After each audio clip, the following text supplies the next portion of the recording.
My name is Alara Vance, and for 50 years I believed I had lived a life of purpose, built on the foundation of an enduring, if sometimes difficult, marriage. I stood by my husband, Alistair Croft, through postings in dusty, forgotten towns and through the quiet struggles of building a home. We had weathered financial scrapes, family disagreements, and the slow, inevitable weathering of time itself. I thought our greatest shared project, our most profound bond, was our children. We had twins, a boy and a girl. Our son Leo was born frail, a delicate child who seemed to catch every illness that drifted on the wind. I poured every ounce of my being into him. While other mothers were enjoying their children's milestones, I was navigating a labyrinth of doctor's appointments, specialist consultations and late-night vigils by his bed, listening to his ragged breathing. My medical training as a nurse became solely his domain. In my singular focus on keeping Leo alive, I know I unintentionally neglected our daughter Iris. She was the healthy one, the strong one, and in the cruel economy of a worried mother's attention, she received the leftovers. It is a guilt I have carried like a stone in my pocket for decades. Now that stone feels like a mountain crushing me into this sterile hospital bed. The beeping of the monitor is a monotonous drum counting down the seconds. My body, once capable and strong, is a traitorous shell. The doctor's words hang in the air, crisp and clear amidst the fog of my pain. Her condition is critical. We need to operate immediately.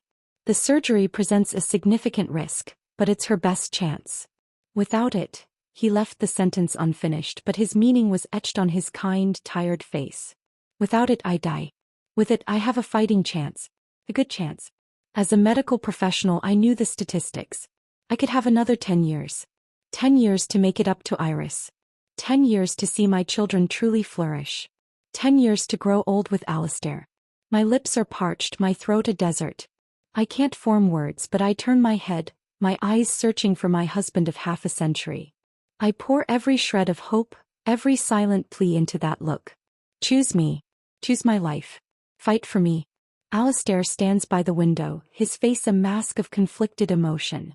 He runs a hand through his still thick, though now silver hair. He is hesitating. Why is he hesitating over tens of thousands of dollars? We have the money. We've always been careful, and my own career ensured we were comfortable. The door swings open, breaking the tense silence. It's my cousin Diana, and she has Leo with her. My boy. His face is pale and drawn, etched with a sorrow that cracks my fragile heart.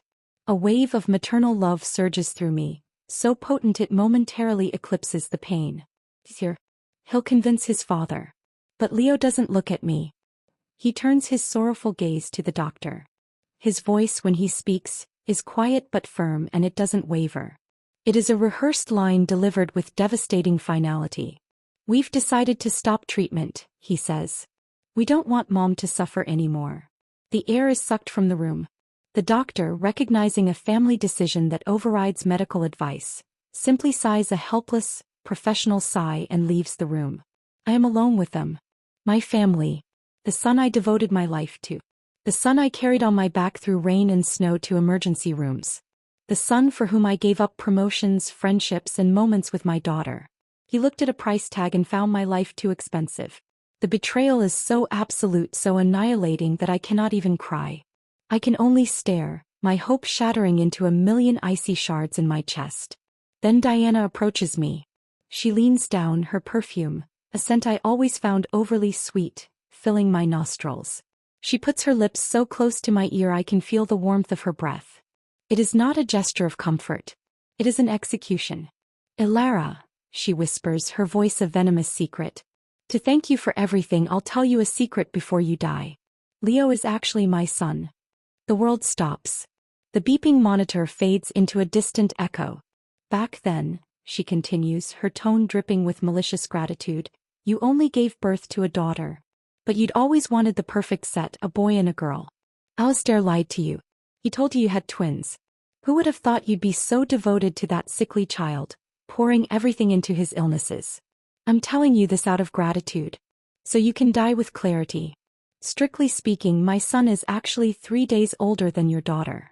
She pulls back, a faint, triumphant smile playing on her lips before she rearranges her features into a mask of concern.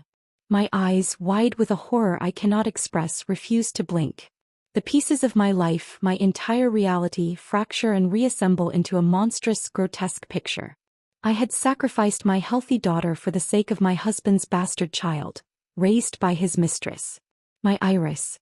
I remembered then with a clarity that was itself a form of torture, a time when I took Leo out of town for a specialist.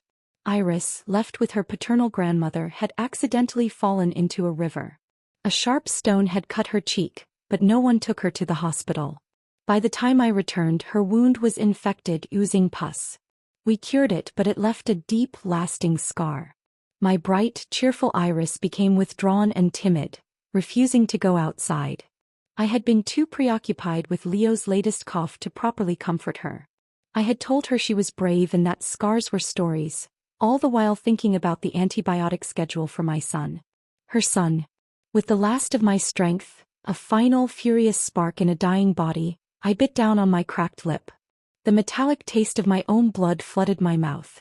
I used the sharp, clean pain to etch this moment, this hatred, this profound betrayal into the very core of my soul.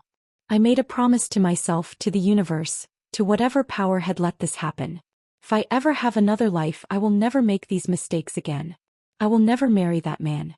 The darkness at the edges of my vision surged forward, claiming me. The last thing I knew was the taste of blood and the sound of Diana's receding footsteps. I expected nothingness. I expected an end to the pain, the humiliation, the seismic betrayal that had shattered my world. Instead, I was met with a familiar, forgotten sensation, the crisp, sun-warmed cotton of my old childhood bedsheet against my cheek. The scent of lavender polish and my mother's rose perfume filled the air. My eyes flew open. Sunlight, bright and optimistic, streamed through the window, illuminating dancing dust motes. I was lying in my old bedroom, the whitewashed walls adorned with faded posters of bands I hadn't thought about in decades. My body felt light, strong. The deep, cancerous ache that had been my constant companion was gone. I pushed myself up, my hands young and smooth, and stumbled to the vanity mirror. Staring back at me was not Alara Vance, the dying woman of 50, but Alara Sewell, the vibrant young woman of 22. My face was unlined, my hair a thick, dark mane without a thread of silver. I pinched the skin on my arm hard. It hurt. This was no dream. This was a reset. The sound of cheerful voices and bustling movement drifted up from downstairs. I walked to the window and looked down into the family courtyard. It was full of people, neighbors and relatives, laughing and tying bright red ribbons around furniture, pots and bundles of fabric. My dowry. And then I remembered the date. The memory slammed into me with the force of a physical blow. This was 3 days before my wedding to Alistair Croft. In our local custom, the dowry was sent 3 days before the wedding, but the groom had to come personally to escort it, a tradition called the welcoming of fortune. And just like in my previous life, Alistair hadn't shown up. Diana's deathbed whisper echoed in my mind. My son is actually 3 days older than your daughter. The day after I married Alistair, he had returned to his military base. A month later, I discovered I was pregnant. The math, which I had never questioned, now seemed grotesquely obvious. It meant that on this very day in my past life, he wasn't busy with some urgent military duty. He was with Diana. He was conceiving the child I would spend my life slaving for. The thought turned my stomach. I leaned against the window frame, taking deep breaths to steady the furious, joyous, terrifying storm inside me. I had been given a chance to rewrite everything. I watched as the cart, loaded high with the evidence of my family's love and sacrifice, was prepared to be sent to a man who deserved none of it. The 3 spinning wheels, the full set of 72-legged furniture, all paid for by my uncles who believed they were setting their niece up for a happy future. They had no idea they were funding my prison. I couldn't let it happen. Not again. I dressed quickly, my fingers fumbling with the buttons on my simple blouse. I flew down the stairs, my heart hammering against my ribs. As I burst into the courtyard, the lively chatter died down. All eyes turned to me. "Wait!" I shouted, my voice clear and strong, cutting through the air. "Stop everything." The cart driver pulled on the reins. My father, a kind-faced man with worry permanently etched around his eyes, stepped forward. "Alara? What is it, darling? The timing is crucial." I took a deep breath, my gaze sweeping over the assembled crowd of friends and family. Since Alistair Croft didn't even have the time or respect to come escort the dowry himself, then there's no need to send it, I announced. I'm not going to marry him. A stunned silence fell over the courtyard. Then a wave of gasps and murmurs rippled through the crowd. In our community, calling off a wedding was a seismic event, a scandal that would be dissected for years. My father's face paled. Alara. The banquet is prepared. The guests are invited. Marriage isn't child's play. Before I could answer, my mother Clara smacked his arm gently. And a groom who can't be bothered to show up for tradition is? She said, her voice sharp. What could possibly be so important? Forget it. If my daughter says she's not getting married, then she's not getting married. Her immediate, fierce support brought hot tears to my eyes. In my last life, I'd been so consumed with Leo's illnesses that I'd never had time to care for my aging parents. My mother had even dipped into her meager savings to help with his medical bills. I had been on a train, rushing back from a hospital in the capital for someone else's child when she passed away. I never got to say goodbye. I crossed the courtyard and held her tightly, my voice choked with an emotion she couldn't possibly understand. Mom, I'm so sorry. She stroked my back, confused but unwavering. Silly girl. You've got nothing to apologize for. As long as you've thought it through, that's all that matters. But not everyone was supportive. My grandmother, a woman who had always favored my uncle's family, scowled. You've been engaged for years. Calling it off now makes you a second-hand bride. Who would want you? You're not nearly as sensible as Diana. The comparison to Diana made my blood run cold. I was about to retort when I saw him. Standing at the edge of the crowd, drawn by the commotion, was a man I knew all too well from my other life. Kaylin Reed. In my previous timeline after my engagement, Kaylin had been pressured into marrying the village chief's daughter, a spiteful woman named Beatrice. His family, former landowners, were harshly discriminated against. He'd married her to protect his younger siblings, to ensure they could go to school. It was a miserable marriage. I remembered him as a kind, handsome man forever shadowed by sadness, once pulling my daughter Iris from a river and being publicly cursed by his wife for his trouble. An idea both insane and brilliant formed in my mind. I looked at my furious grandmother, my conflicted father, and the gossiping crowd. I needed to change the narrative. No. I walked straight through the crowd, which parted for me. I stopped in front of Kaylin Reed, who looked completely stunned by the day's events. Kaylin Reed, I said, my voice carrying in the sudden quiet. Would you be willing to marry me?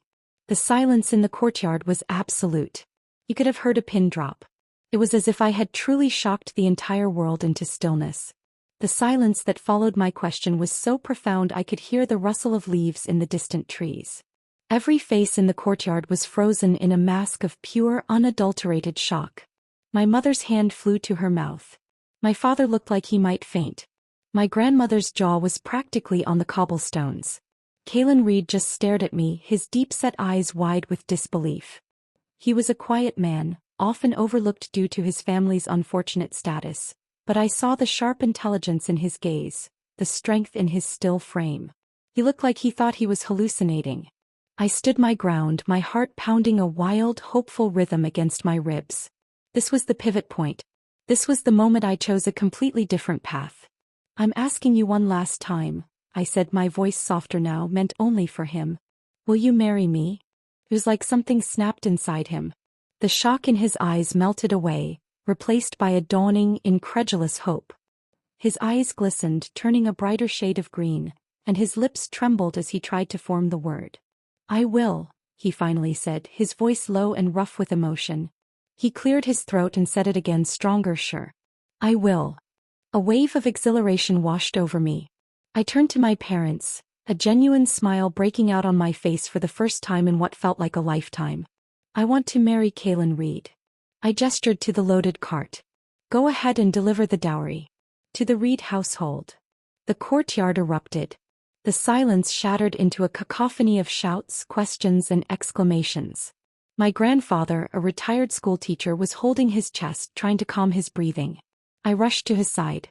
Grandpa, I whispered urgently under the cover of the noise. Kaylin has liked me for years. I never agreed before. His family background might not be ideal, but he's capable and he's not a player. I lowered my voice even further. The real reason I'm breaking it off is because Alistair has been secretly involved with Diana. I kept quiet today to save face for our family. Grandpa looked at me, his wise old eyes searching mine. He had never much liked my uncle's branch of the family and he cherished me. He saw my conviction and after a moment he gave a slow, decisive nod. He stood up, tapping his pipe for attention. "All right," he announced, his voice cutting through the chaos. Then it settled. He looked at Kaelin, his expression stern. "Young man, you better treat my Alara right." Kaelin nodded so fast and earnestly I thought his head might tumble from his shoulders. "I will, sir. I swear it." "Deliver the dowry," Grandpa commanded. And just like that the course was set. The courtyard burst into activity again, though now it was fueled by bewildered excitement instead of routine preparation. My grandmother, fuming, slammed the door and stormed into the house. My aunt, Diana's mother, staggered away, pale as a ghost. The commotion must have reached the Croft family, because Alistair's parents chose that moment to barge into the courtyard, their faces masks of panic. His mother, Marjorie, rushed over to grab my hands, her grip like a vice. "Alara, sweetheart," she simpered, "your aunt knows this was all Alistair's fault. He's just being impulsive. A wedding is a huge deal. You can't just act on emotions." I gave her a small, cold smile, extracting my hands from hers.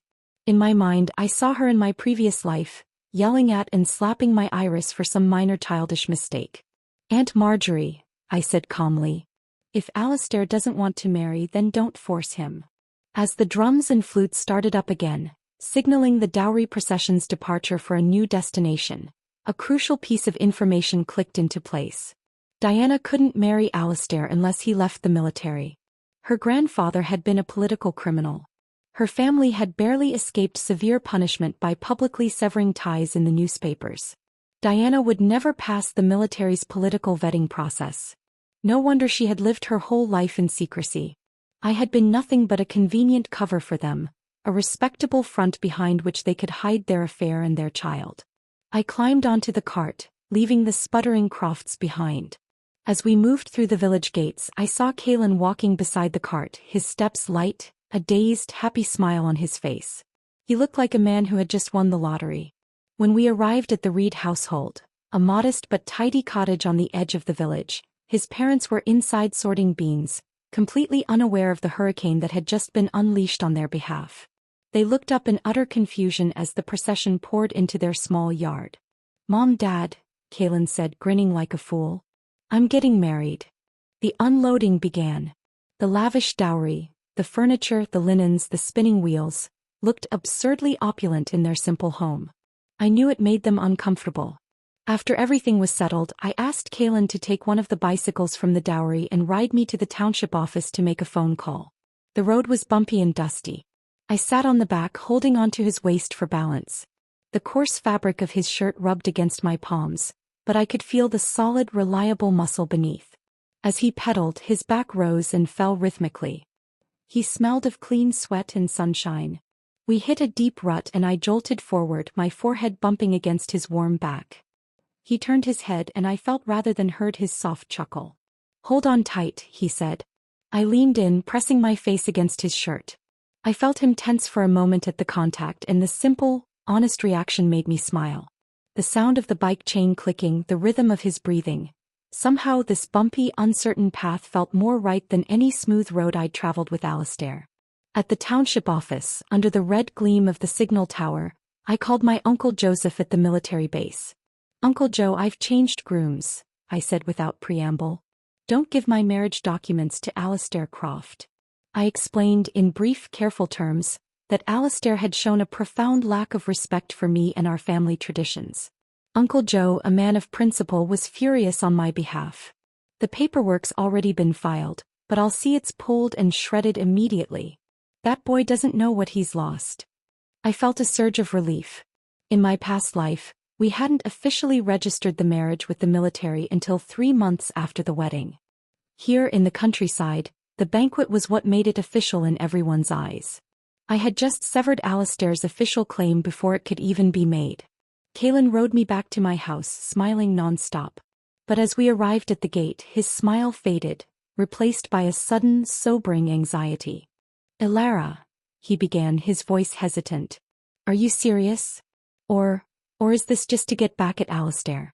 If this is to spite him, I'll help you. I'll bring the dowry back in a few days. No one needs to know. His honesty touched me deeply. He was willing to be my temporary shield, even if it meant personal humiliation. I stepped forward and grabbed his hand, feeling the honest sweat on his palm. I'm serious, I said, looking directly into his worried green eyes. From now on, call me Alara. Then before I could lose my nerve, I stood on my toes and gave him a quick, firm kiss on the cheek. I turned and ran back inside, my own face flaming, leaving him standing there with his ears turning a brilliant shade of red, his fingers gently touching the spot where my lips had been. My grin lasted exactly until I crossed the threshold into the living room. There, sitting on our sofa with a face like a thundercloud, was Alistair Croft. He launched himself at me, grabbing my arm with a force that made me wince. Alara, he barked, his voice full of entitled fury. How can you make such a mess of something as important as a wedding? I tried to shake him off, but his grip only tightened. Before I could react, my dad was there, shoving Alistair hard in the shoulder. You called off the engagement, son, my father said, his voice cold and firm in a way I'd never heard before. Don't you dare lay hands on my daughter. Alistair let go but was still seething, his handsome face twisted with anger. Why are you doing this? He demanded. You're marrying a nobody. A landowner's son. You'd rather marry him than a military officer. Yes, I said, my voice icy calm. I'd rather marry him than marry you. My dad's face darkened. Alistair, after all these years, I never expected you to be this kind of man. You didn't even show up to collect the dowry, and now you think you have the right to question my daughter. Alistair drew himself up, puffing out his chest. His military rank had always given him an inflated sense of superiority. I had an urgent matter to deal with today, he tried to explain. Oh really? I snapped, all pretense of civility gone. What urgent matter could you possibly have been dealing with at my uncle's house? Contributing to the continuation of the human race. His face turned ghostly pale. How can you say such things? But his panicked eyes, darting around the room unable to meet mine, confirmed everything for my father. Dad scoffed in disgust. Tomorrow I'll ask the matchmaker to return your bride price. After that, our families won't have any ties. Let's never see each other again. For the first time, Alistair looked truly panicked. He had assumed that after chasing him for 4 years, I was so besotted I could never actually leave him. Alara, it's not what you think, he pleaded, his tone shifting from anger to desperation. Please, let me explain. Go ahead, I said coldly, crossing my arms.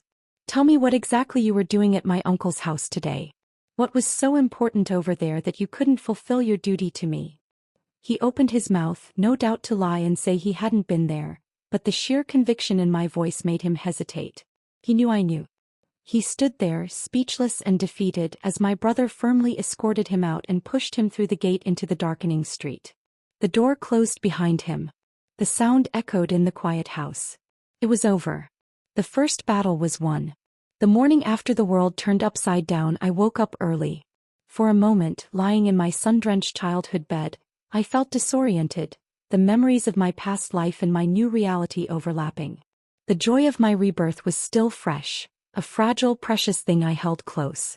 The sound of a loud, cheerful knock on the front door shattered the morning peace, followed by the buzz of excited voices. I pulled on a robe and hurried to the window. A crowd was gathered outside our gate. And in the middle of it all was Kalen Reed, looking both terrified and exhilarated. Behind him, 4 men were carrying 2 large, handsome red chests. Well, one of the neighborhood women cackled loudly. Now that's a proper son-in-law. He's here with the betrothal gifts. I rushed downstairs and opened the gate. The 2 red chests were carried into the courtyard amid cheers and curious stares. My parents and brother followed me out, their expressions a mix of confusion and budding hope. Open them. Let's see what's inside, someone shouted from the crowd. Yeah, open them. Let's compare what Kalen brought to what Alistair gave. We'll see who's more sincere. I knew Kalen's family's history. They'd been stripped of their wealth and status during the land reforms. They probably didn't have anything of great material value to show off, and even if they did, flaunting it would be unwise. I quickly stepped forward. Who opens betrothal gifts for public inspection like that? I said, injecting a note of playful scandal into my voice. I'm not stupid. This is for my eyes only. The crowd laughed, somewhat disappointed but accepting my reasoning. Eventually they dispersed, leaving the two chests sitting in our living room. Kalen handed me a small old key, his eyes shadowed with a hint of disappointment, as if he wished he could have given me a public spectacle. I leaned close to him. We can't open the boxes today, I whispered. My family is dividing the household. If people see what's inside, they'll start eyeing it. Your gift is for us, not for them. His eyes immediately brightened with understanding and relief. He hadn't disappointed me, he was protecting me. He nodded, a silent communication passing between us. After he left, my grandfather, true to his word, gave the order. He asked my Uncle David to fetch the village chief. The division of the Shin household was about to begin and I knew it would be a war. My grandmother rushed out, undoubtedly on her way to fetch her favored son, my Uncle Micah. Everyone gathered in the main courtyard soon after. My parents, Uncle David and his wife, the village chief, and a horde of curious villagers. Uncle Micah arrived with his wife Judith and their daughter Diana, who shot me a look of pure, unadulterated hatred. Grandpa was the first to speak. We've decided to divide the household today. Sorry to trouble you, Chief, but we'd like your help to witness it. He turned to Micah. Micah, you moved out years ago after getting married. Today's division has nothing to do with you. Just stand aside and observe. My grandmother immediately erupted. Why shouldn't Micah be included? He's family. Everyone should get a share. You're just a biased stepfather, she shrieked at Grandpa, losing all control. Gasps rippled through the crowd. She had just publicly revealed the secret everyone knew but never spoke of. Uncle Micah was her son from a previous, unofficial union, not Grandpa's blood. One of the aunts couldn't stay quiet. Come on, Agnes. How many times does your son want to take from the Sewell family? He got his share already. You think he's entitled to a second round? The villagers' voices rose in agreement, burning with disapproval. He was fed and raised by this family and now he wants more? That's just shameless. Grandpa's face was grim with disappointment. Fine, he said coldly. If you want another share, return everything you got the first time and pay back the support we've given you over the years. But Grandma, true to form, dropped to the ground, slapping her thighs and howling in protest. The village chief had finally had enough. That's enough, Agnes. You gave birth to both of them. Stop being so blatantly biased. Grandma glared but finally got up, brushing dirt from her clothes. She hissed, fine. We won't split the stuff. But when Diana gets married, she won't have a dowry like Alara's. Leave Alara's wedding gifts for Diana. The absurdity of the demand took my breath away. My uncles pulled their money for my dowry. I shot back. Did you pay a cent? Let Diana's uncles do the same for her. My mother, usually so passive, trembled with rage. You shameless woman, she spat at Grandma. Grandma reached out to hit her but Grandpa moved faster, smacking his pipe down on Grandma's hand. She shrieked in pain and burst into loud, theatrical sobs. Agnes, I never thought you'd stoop so low, Grandpa said, his voice trembling with a lifetime of suppressed anger. I'm not dividing anything anymore. I want a divorce. The word stunned everyone into silence. Even Grandma was shocked silent. Diana saw her advantage slipping away. Grandpa, she said, tears welling in her eyes. I'm your granddaughter too. Alara and I are sisters. You gave her such a big dowry. What about me? What will I do? Grandpa's beard trembled with fury. What does your marriage have to do with Alara's? Your maternal grandparents are gone. Was it my idea for your grandfather to be a traitor? It was a low blow, but it was the truth that defined Diana's life and limited her prospects. My father finally exploded too. Uncle Micah's wife, Judith, lowered her head in shame. Diana bit her lip, her eyes filled with a venomous hatred aimed directly at me. Clutching his chest, Grandpa turned to the village chief. I want to cut ties with Micah's family. From now on we're done.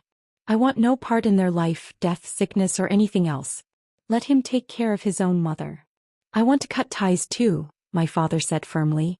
And so do I, Uncle David added, stepping forward. Uncle Micah looked utterly stunned. He had never imagined the younger brothers who had spent their entire lives giving in to him would now stand against him. Grandma, ever the opportunist, wailed. Then I'll go live with David. He's my son too. Why should only Micah have to support me? Grandpa sneered. Micah's been married for over 20 years and hasn't handed over a single cent to this family. David and Arthur have supported us for just as long. If anyone deserves a break, it's them. Under the chief's mediation, the assets were divided. Grandpa gave Grandma a cash settlement instead of a room, and she was to go live with Micah. The same amount offset what Micah supposedly owed. The monthly stipend for the elders was set at a mere 5 yuan to be split between them, a pittance compared to what my father and uncle used to hand over. That very day she was packed up and sent to Micah's home. Her reign was over. That evening, alone in my room, I finally used the key Kaylin had given me. I opened the 2 red chests. What I saw inside made my jaw drop. I hadn't expected him to be this bold or to have this much. There was a pair of heavy, beautifully crafted gold bracelets. 2 thick, brand-new cotton quilts. 2 bolts of fine, colorful fabric. An elegant wristwatch. A modern radio. And nestled at the bottom, wrapped in silk, a pair of exquisite jade pendants carved into the shape of swallows. They were clearly ancient and valuable. And beneath it all, a bank deposit slip for the staggering sum of 2,000 yuan. I sat back on my heels, stunned. This was the difference between respect and neglect. Alistair's return dowry had been 2 thin quilts, a set of pillowcases, 2 towels, 2 ceramic basins, and a 50 yuan bride price. Kaylin had given me a fortune, risking everything to show me his worth. I discussed with Kaylin whether we could give Grandpa the radio. He agreed without a second's hesitation. It was a sharp contrast to my previous life, where the radio I'd wanted to give Grandpa had mysteriously vanished after Alistair refused to allow it. This time I placed it directly into Grandpa's hands. He tried to refuse. How can I accept your wedding gift? Take it back. I have 2, I lied smoothly. What would I do with both? And besides, electronics break if you don't use them. He chuckled, touched, and finally accepted it. The next day and every day after, he took the radio out to the front gate, playing opera and news broadcasts proudly for a crowd of envious older folks. It was his badge of honor, a symbol that his favorite granddaughter had chosen well. The foundation of my new life was laid. It was strong, it was honest, and it was built on mutual respect. I was ready to build upon it. The morning of my wedding dawned clear and bright, a stark contrast to the storm of emotions brewing beneath the surface of our village. I woke before the sun, the silence of the house feeling pregnant with possibility. Today I would not be Alara Sewell, the jilted bride. I would be Alara Reed. My mother helped me into the dress, her fingers trembling slightly as she fastened the intricate buttons on the back. It was a vibrant, eye-catching red, embroidered with golden phoenixes. It was not the simple, practical suit I'd worn for my rushed ceremony with Alistair in my past life. This was a statement. "You look beautiful, my darling," she whispered, her eyes glistening with tears that were a complex mix of joy, worry, and relief. I looked into the mirror, at a face untouched by the decades of hardship and betrayal I carried in my soul. The youthful glow, the unlined brow, it was a gift. A chance to do it all over. The resentment over raising another woman's child still simmered, a dark ember in my heart, but I refused to let it control me. Heaven had given me this reset not for revenge but for redemption. Good and evil would reap their own rewards in time. My purpose now was to live well, to care for my parents, and to cherish the honest man I was about to marry. The sound of laughter and music filtered in from outside. I climbed onto the bicycle behind Kaylin, not a somber car ride to a bureaucratic office, but a joyful procession. He was dressed in a crisp new shirt, his shoulders broad and straight. A pack of excited children followed behind us, whooping and cheering, their joy infectious. We rode once around the village, a public declaration of our new beginning.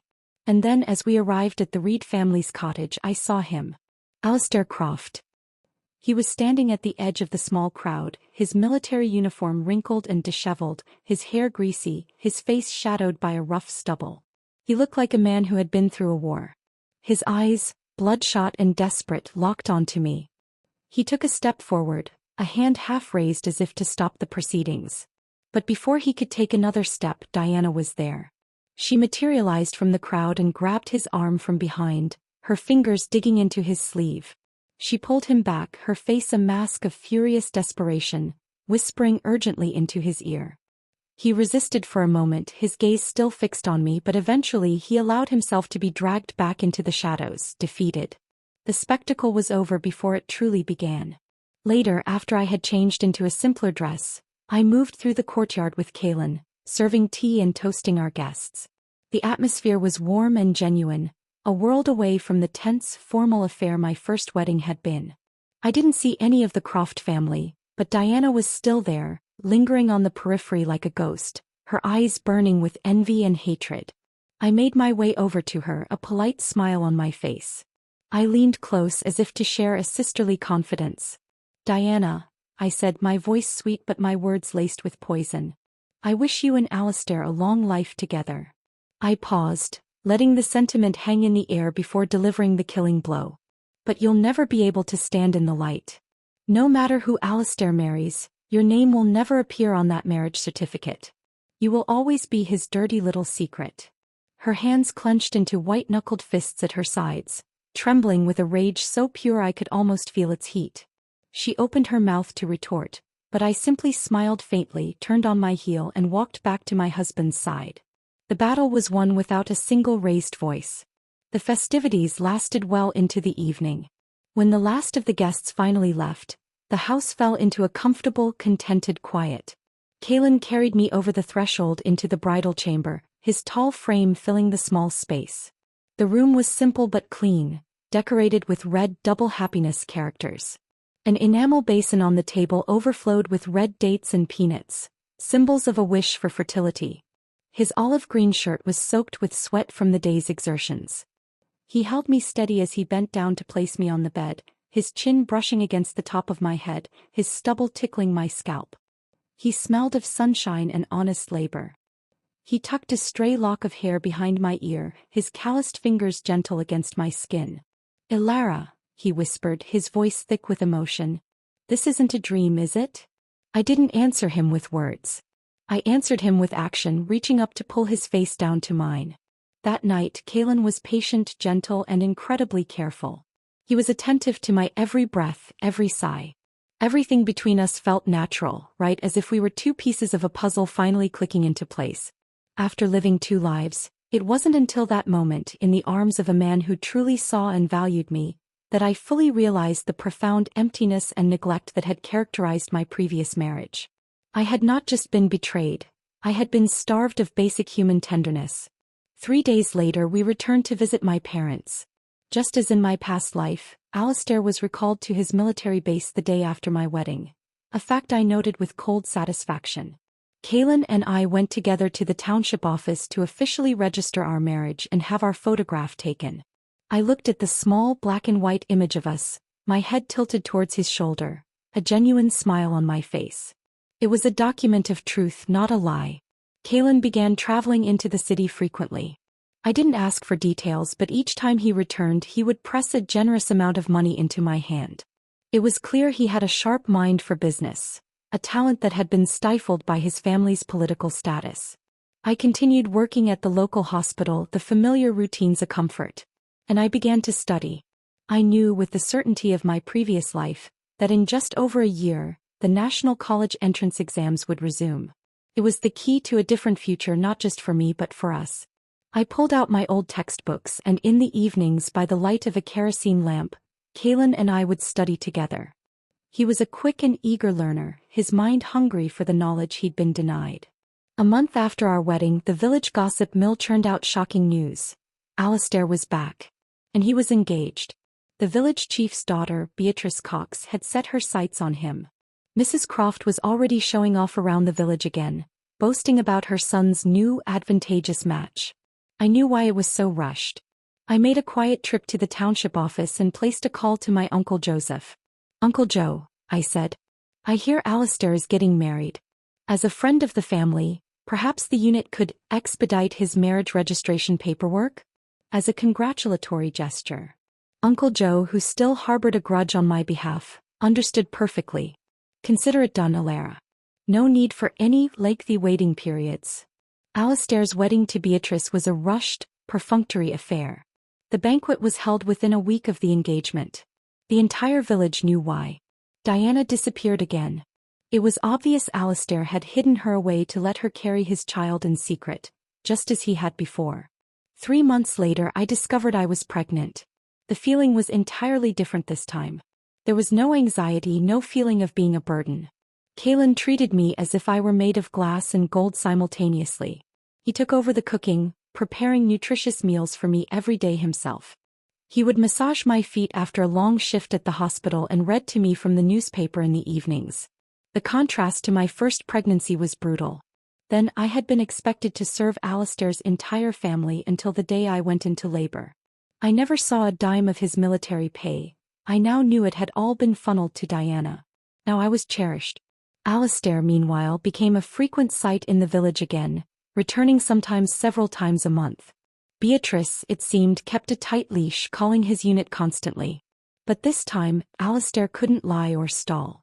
A fact became glaringly obvious. Beatrice hadn't gotten pregnant. Not even once. I decided to stir the pot. I anonymously wrote a letter to Beatrice's father, the village chief, suggesting his wonderful son-in-law might have another woman on the side. I expected an explosion. Instead, there was a strange, tense silence. The chief investigated and he undoubtedly found out about Diana, but instead of confronting Alistair, they did nothing. Beatrice stopped her nagging calls altogether. I couldn't understand their passive acceptance. The puzzle pieces didn't fit. The answer came during a routine shift at the hospital. I was a nurse, not a gynecologist, but I was friends with the doctor who was. I saw Beatrice Cox leaving the examination room, her face pale and drawn. Later, my colleague, shaking her head with professional pity, showed me the file discreetly. It wasn't confidential if a fellow medical professional had a concerned interest, she reasoned. The truth was there in stark clinical language. Beatrice Cox had undergone a botched abortion in her late teens. The procedure had left scar tissue that rendered her infertile. I sat down in my office, my fingers tapping slowly on the desk. The full, horrifying picture came into focus. They weren't tolerating Alistair's infidelity. They were banking on it. They knew about Diana. They knew she was carrying his child. They were going to let her have the baby and then they would take it. Alistair was nothing more than a stud horse to them, a means to an heir they couldn't produce themselves. His military career, his reputation, it was all leverage they now held over him. The game had just become much darker and I was the only one who knew all the players. When I was 8 months pregnant, comfortable and glowing under Kalen's devoted care, the long-simmering pot of Alistair and Diana's deception finally boiled over. The gossip exploded across the village like a bomb, more sensational than anyone could have imagined. Beatrice Cox had done what I never had the courage or opportunity to do in my first life. She had hunted Diana down. Diana had been living in a small rental house near Alistair's military base, just as I suspected. When her baby, a boy, was just 1 month old, Beatrice stormed the place with the force of a typhoon. She didn't go alone, she took her 4 hulking brothers. They dragged Diana from the house and Beatrice, in a masterstroke of calculated cruelty, snatched the swaddled infant from his cradle. With the baby in her arms and a weeping, hysterical Diana in tow, Beatrice marched straight to the gates of Alistair's military unit. She didn't scream or shout. She demanded to see the commanding officer and presented her case with icy, furious precision. He was the wronged wife. This was the mistress. This was the illegitimate child. She demanded an explanation for this breach of military conduct and morality. The result was catastrophic for Alistair. The army prized discipline and integrity above all else. A messy public scandal involving an illegitimate child was bad enough. But when the background checks dug deeper and discovered Diana's family history, that her grandfather had been a classified political criminal, it was the final nail in his coffin. It wasn't just a moral failure. It was a profound security risk. Alistair was officially disciplined, stripped of his rank and forced into early retirement. There would be no prestigious job assignment, no pension, no honor. He was cast out with nothing but the clothes on his back and a permanent black mark on his record. He returned to the village a broken man, his pride and future in ashes. And right behind him came Diana, clutching her baby. With no money and no hope, she had no choice but to return to her parents' home. But her parents' home was no longer a refuge. Since the household division, my grandmother Agnes had been living with them, a bitter, demanding presence who had already drained their limited resources. Aunt Judith, Diana's mother, was faced with an impossible choice: her mother-in-law or her daughter and grandson. In the end, blood won out. But there was no room. In a move of stunning cruelty, Aunt Judith walled off a section of the pigsty with crude mud bricks, threw a ragged blanket over the straw, and told Grandma that was her new home. Her beloved son Micah did nothing to stop it. The woman who had devoted her life to favoring him now found herself living next to the animals, fed on leftover scraps when they remembered her. Most of the time she went hungry. Once, desperate, she sneaked back to our old house. She saw my grandfather lounging in a new knitted vest I had made him, sitting in a rocking chair I'd had delivered, happily listening to the radio I'd given him. The contrast between his comfortable retirement and her squalor was too much to bear. "Aren't I your birth mother?" she shrieked at my father and Uncle David, who were visiting. "Why don't you care about me?" Uncle David, usually a man of few words, stayed calm but firm. "Mom, you should remember how you treated us. When I was 6, I had to climb the mountain to collect firewood. And when I came back, I still had to wash clothes for my 11-year-old brother. You made your choices." She started to cry then, real tears of regret for the first time in her life. But it was far too late. My mother and Aunt Susan, their hearts hardened by years of her abuse, finally mustered the courage to firmly and permanently kick her off the property. She was sent back to the pigsty, to the son she had favored and the daughter-in-law who despised her. As for Alistair, his hell was of a different kind. He was trapped in a marriage with Beatrice, who now held all the power. Her family had ensured his ruin, and they reminded him of it daily. He was their prisoner. Beatrice kept him under tight control, and he couldn't get anywhere near Diana or his son. He had no money to send them, no way to help. Diana stayed at her parents' cramped house for half a year before her own brother's wife, tired of the extra mouths to feed and the constant drama, kicked her out. With literally nowhere else to go, Diana performed her last desperate act. She knelt in the dirt outside the Croft family home, her son in her arms, and wailed for mercy. And surprisingly, Beatrice showed her a form of it. She allowed Diana to move in. It wasn't kindness, it was possession. She allowed Diana to stay in a dank storage room and serve as an unpaid servant. And she allowed the child, a sickly boy named Samuel, to stay. But he was her child now. She called him her son. Whenever little Samuel, frail and prone to illness like his father before him, would get sick, Beatrice would refuse to let Diana take him to the hospital. "He's not dying," she'd sneer. "The clinic's too far. Who takes a kid to the hospital every time they sneeze? He'll grow out of it." Alistair, emasculated and beaten down, didn't dare argue. Beatrice's brothers had already given him a thorough beating when he first returned. He was too broken to protest. His life became a bureaucratic nightmare. Without his military status, he was a nobody. Every permit, every travel document, required a letter of introduction from the village chief, Beatrice's father, which was perpetually and mysteriously unavailable. Diana was trapped, living under the same roof as the man she loved and the woman who owned him, watching her child suffer, powerless to do anything. She was a ghost in the house, barely scraping by under Beatrice's watchful, hateful eye. Beatrice beat her frequently for minor infractions. And if she was particularly angry, she wouldn't hesitate to hit the child too, to make Diana scream.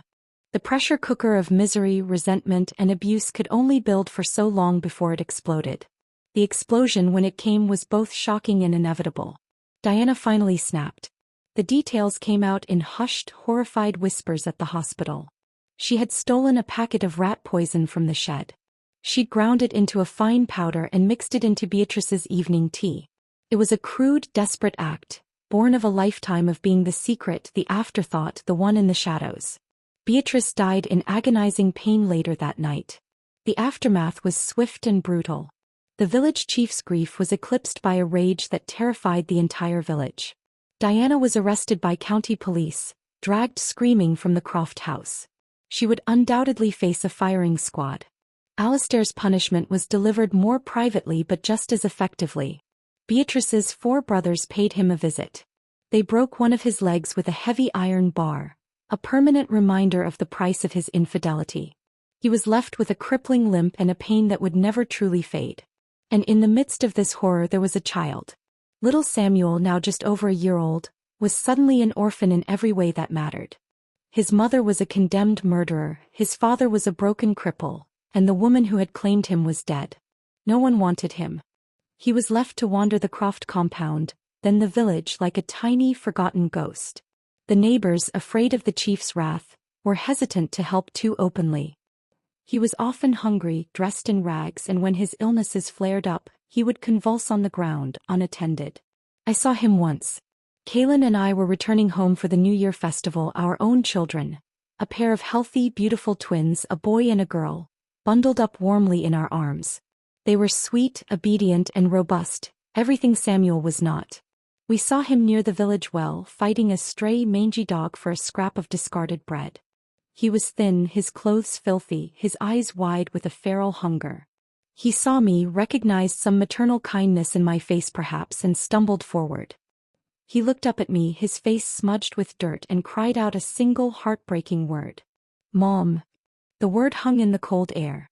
It was a word that had defined my previous life, a word that had been used to manipulate and drain me for 5 decades. I looked down at this child, the son of the woman who had destroyed me and the man who had betrayed me. I felt a pang of pity so sharp it was almost physical. But it was quickly followed by a surge of cold, clear certainty. I would not be his salvation. I had spent one lifetime caring for him. I would not spend another. I smiled down at him, a gentle but utterly final smile. You're not worthy of calling me that, I said softly, but with a steel that brooked no argument. I took my husband's hand and turned away, walking towards my warm, bright home, leaving the ghost of my past life shivering in the cold. My life now was full of light. I had been accepted into the military medical university, my test scores among the highest in the region. Kaylin, to everyone's astonishment and my secret pride, had been accepted into a prestigious military academy. His intelligence and determination, once stifled, now had an outlet. We were a power couple, rising from the ashes of our pasts on merit and hard work. We built a new house on the edge of the village, modern and clean. We brought my parents to live with us, giving them the comfortable old age they deserved. My grandfather visited often, his radio always tuned to the news, proud as a peacock of his granddaughter and her capable husband. The past was a closed book. Alistair Croft became a reclusive, bitter figure, limping through the village, a cautionary tale. His son, Samuel, eventually became a ward of the state, shipped off to a dismal orphanage. I heard he died of pneumonia before he turned 10.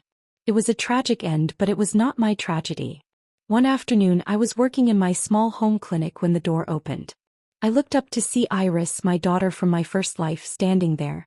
She was a young woman now, strong and confident, her childhood timidity gone. The scar on her cheek was still there, but she wore it like a badge of strength, not shame. Mom, she said, holding out a letter. This came for you from the city. It looks important. I took the letter, my heart swelling with a love so profound it almost hurt. In this life I had not neglected her. I had been there for every scrape, every heartache, every triumph. She was my daughter in truth and in spirit, and our bond was unbreakable. The letter was from a historical review committee. Due to Kaylin's exemplary service and the nation's changing political climate, his family's former status as landowners was being officially reclassified. The stigma was being removed. Their name was being cleared. I looked out the window at Kaylin, who was teaching our young son how to plant vegetables in our garden.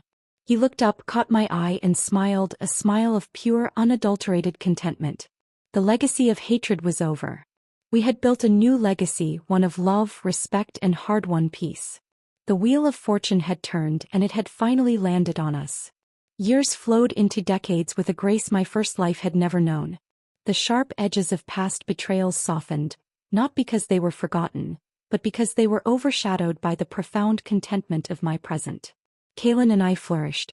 My career as a military doctor took us to various postings, but we always returned to the village, to the home we had built. It was our anchor. I rose to a position of respect, heading a regional medical department, my past life's experience giving me an unshakable calm in the face of crisis. Kaylin, having excelled at the military academy, became a respected logistics officer. His clever mind, once used for survival, was now used to streamline supply chains and improve the lives of soldiers under his command. The shadow of his family's past was truly gone, erased by his own merit and the official rehabilitation of their name. Our twins Eris and Liana grew into remarkable adults. Eris, with his father's steady temperament and my curiosity, became an engineer. Liana, fierce and compassionate, followed me into medicine. They never knew a day of want or neglect. They were raised in a house filled with laughter, respect, and the unwavering knowledge that they were loved. Seeing them thrive was my greatest balm, the ultimate healing of the wounds inflicted by Leo and Iris's fractured childhood in another lifetime. My parents lived with us into their old age, doted on by Kaylin and myself.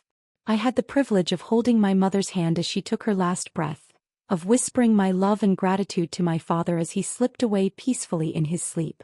There were no regrets, no goodbyes missed. I had been there for them as they had always been for me. The village changed. Progress came slowly but surely. Our success brought a measure of prosperity back to our families. Uncle David's children, who had been so supportive during the household division, were the beneficiaries of our help. We funded educations, helped start small businesses. The Sewell and Reed names became associated with generosity and integrity. The same could not be said for others. Uncle Micah's family disintegrated completely after Diana's execution. Shamed and ostracized, they eventually sold their land and moved away, their fate unknown. We never heard from them again. Alistair Croft became a ghost story parents told their children. After his leg healed crookedly, he descended into alcoholism, drowning his regrets and bitterness in cheap liquor. He was found dead one winter morning in his dilapidated shack, alone and frozen. The village chief, broken by the loss of his daughter, had long since retired from public life. The Cox family's power faded into nothingness. One autumn afternoon, when the leaves were turning to fire and the air was crisp, I was sitting on the porch with Kaylin. We were older now, streaks of silver in our hair, laugh lines etched around our eyes. We held hands, watching our grandchildren play in the garden. The radio my grandfather had loved so much played soft music in the background. A new modern one we'd bought him years later, though he'd never parted with the original.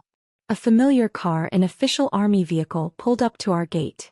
A young, sharp-looking aide-de-camp stepped out, followed by an older man in a general's uniform.